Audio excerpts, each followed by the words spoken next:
Europe 1. 16h-18h, Mickaël Dorian et vous. On est de retour sur Europe 1 avec toujours Gilles Boutin, Ophélie Roch, Philippe Bilger, Michel Fayad et puis Amaury Brelet également autour de la table. On va parler, et Pierre l'évoquait à l'instant dans son journal, de cette explosion absolument terrible en Suisse qui a fait plusieurs morts dans la station de ski de Crans-Montana. Les faits se sont déroulés dans un bar aux alentours de 1h30 du matin, un bar très fréquenté par les touristes à un moment où des fêtards célébraient la nouvelle année. Une explosion dont l'origine semble encore inconnue. On est avec Jean-Luc Boujon qui est envoyé spécial pour Europe 1 en Suisse à Crans-Montana. Bonjour Jean-Luc, merci d'être avec nous cet après-midi en direct. Est-ce qu'on n'en sait plus d'abord, Jean-Luc, sur ce qui s'est passé? Quels sont les derniers éléments dont on dispose pour le moment? Alors, je pense qu'on disposera d'éléments peut-être un peu plus solides d'ici quelques minutes, peut-être une heure, parce qu'il y a une conférence de presse qui est organisée avec peut-être la police et la procureure. Donc, on aura peut-être des pistes. Simplement, ce qu'on peut dire, c'est d'après les témoignages qui commencent à affluer, des jeunes qui étaient présents dans cette boîte. C'est une boîte qui était plutôt dédiée aux jeunes entre 15 et 20 ans. Les premiers témoignages font état d'une sorte de fête d'anniversaire avec une serveuse qui aurait, comme ça se pratique souvent, qui aurait installé des fusées étincelantes, des bougies étincelantes, voilà, sur des bouteilles de champagne. Elle serait montée sur les épaules d'un serveur.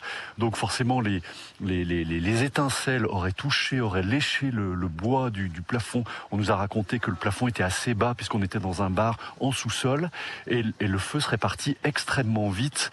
Il aurait enflammé ce plafond en bois. Donc c'est vraiment un concours de malchance. Et ensuite, c'est allé très très vite d'après les premiers témoignages qui remontent. La difficulté, c'est qu'effectivement, ce bar, il est très étroit. Il y a un seul accès, c'est un escalier assez étroit. On ne peut pas sortir de la salle du bas. Il faut remonter par cet escalier étroit dans la salle du haut pour pouvoir sortir. Et dans la boîte, il y avait plusieurs centaines de personnes. On parle de 200 personnes, peut-être un peu plus.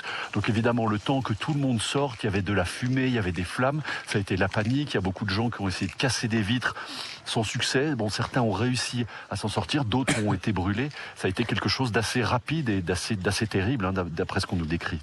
Et donc, alors, on ne sait pas exactement les participants, mais on imagine qu'il y aura les autorités fédérales et puis peut-être la procureure qui nous donneront peut-être un bilan consolidé, parce que ce matin, on nous parlait de plusieurs dizaines de personnes présumées mortes.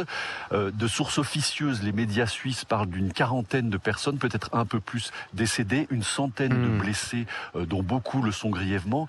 Donc le bilan pourrait être, il est déjà très lourd. Il est déjà très lourd, mais bien évidemment. Il pourrait être encore plus lourd. Et ça, c'est évidemment la crainte ici.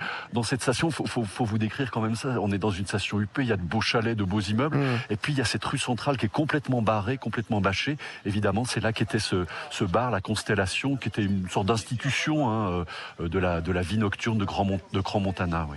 Et c'est absolument terrible ce qui s'est passé en ce début d'année. Merci beaucoup Jean-Luc Boujon. Et bien sûr, on reste en contact avec vous dès que vous avez plus d'informations, et notamment peut-être après cette conférence de presse. Jean-Luc Boujon, envoyé spécial Europe 1 à Crans-Montana en Suisse.